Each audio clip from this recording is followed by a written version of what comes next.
2026 ஏதோ ஒரு திராவிட கட்சி தோக்க போகுது. அப்போ விஜய் அவர்களுக்கும் சீமான் அவர்களுக்கும் ஒரு ஓப்பனிங் வரும். அதே மாதிரி அவங்க 2 பேருக்குள்ள யாருக்கு வாக்கு வங்கி தனியா செல்றாங்க அப்படின்னா யாருக்கு வாக்கு வங்கி அதிகம்? இப்போ ஒருவேளை இப்ப சீமான் இதுவரையிலும் அவர் வந்து நான் தனித்து போட்டி ஒருவேளை ஒரு பேச்சுக்கு சொல்றேன் அதிமுகவோட ஒரு கூட்டணி ஏன்னா திமுகவோட ஒரு கொள்கை ரீதியா எதிர்ப்பு அதிகமா தாக்குறாரு.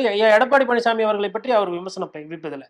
அதன் வியூகத்தின் அடிப்படையில் இல்ல அது சாத்தியக்கூற ஆகுது அப்படின்னா அதிமுகவோட கூட்டணி போறாருன்னா அதிமுகவோட ஓட்டு இவங்க ஓட்டு சேரும் போது ஒரு வாக்கு வங்கி வரும்.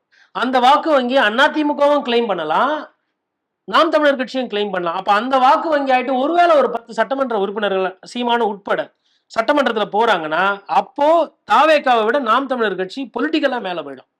தாவேகா கீழே இருக்கும்.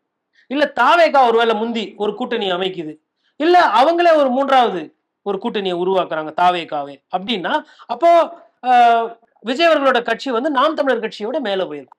இது வந்து 2031 நடக்கும். இந்த சைடு ஒரு திராவிட கட்சி வந்து கொஞ்சம் வாக்கு விகிதாச்சாரம் குறையும். இந்த 2 கட்சிகள் வாக்கு விகிதாச்சாரம் கூடுறதுக்கு உண்டான வாய்ப்பு இருக்குல்ல. 2031 அந்த அந்த எலெக்ஷன்ஸ் நல்லா இருக்கும்.